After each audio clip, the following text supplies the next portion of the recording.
Naririnig nyo? Ayan oh.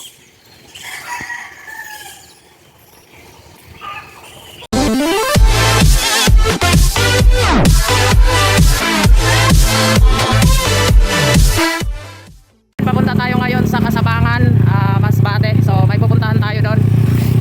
Isang puno na kung saan meron ng kakaibang mga wild animal. So punong-puno yon. So tara.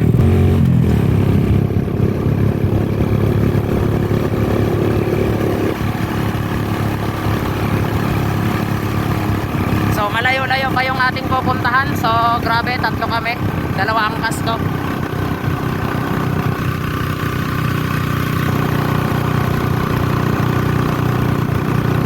Ayan, so paakyat and then ito palusong. Grabe yung daan dito.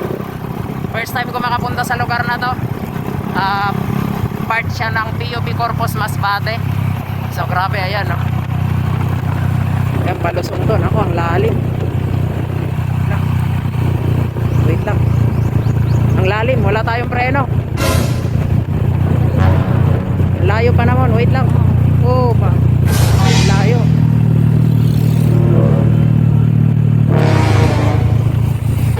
Grabe, palusong, nakakatakot dito. First time ko makapunta dito. Ayan, so ito yung beach nila dito. And then may palaisdaan dito. Ito yung bugtong na tinatawag nila. So sana mapunta namin yan. At syempre hindi lang yan. Ito marami din dito. Ayan, balangi-ngi daw yan. Ewan ko kung bakit naging balangi-ngi yan. So maganda rin yan puntahan. And then ito diretso na to ng Esperanza. Ayan, dulo niyan Esperanza. Yung mga walwala, mga bitin na malalaki nandiyan, no? Yung mga bato-bato. Ayan, so marami pala dito ng ahas, yung mga bitin-bitin daw, ewan. So first time ko makapunta, ayan, yung may cottage sila dito. O papunta na kami ngayon doon, so sinasabi kong... Ay, kita mo yun, nasa taas. Yun yan, pipicturean natin. So papunta na kami ito. So nandito na kami, pwede ba dyan pumunta sa ilalim? Oo, pwede yan. Tara. Saan ba maganda dito dati? Grabe, ang dami nila, tabi-tabi po. Grabe, first time ko makapunta rito. So ito yung ano to? Ano to? Kasabangan. Hindi yung lugar. Kasabangan. So ito na kami sa Kasabangan. So ito yung anong kahoy yan? Ang laki. Akasya. So ngayon nandito yung ayan oh. Nandiyan sila oh. So hindi makita kasi masilaw na, pero ang dami nila sa taas oh. Dito sa kabila. Ayan, ang dami nila. Dami nila oh. Kailangan mo yan. Wow, ano siya, punong-puno siya. Dito po sa kabila. Ayan oh, ang dami.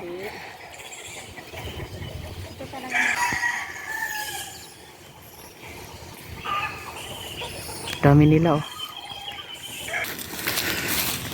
So papunta kami dito sa looban. Wow, andito oh.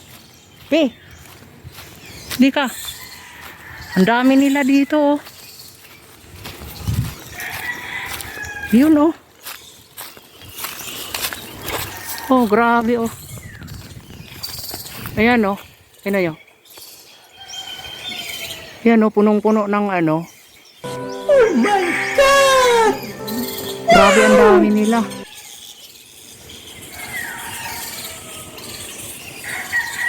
Baka mataihan tayo dito kasi tumatai sila. Wala sa tapat natin. Yan oh. Wala masyado.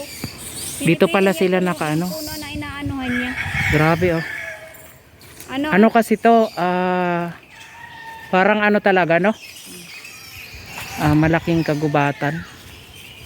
So andyan sila namumugad sa punong malaki na yan. Ang dami.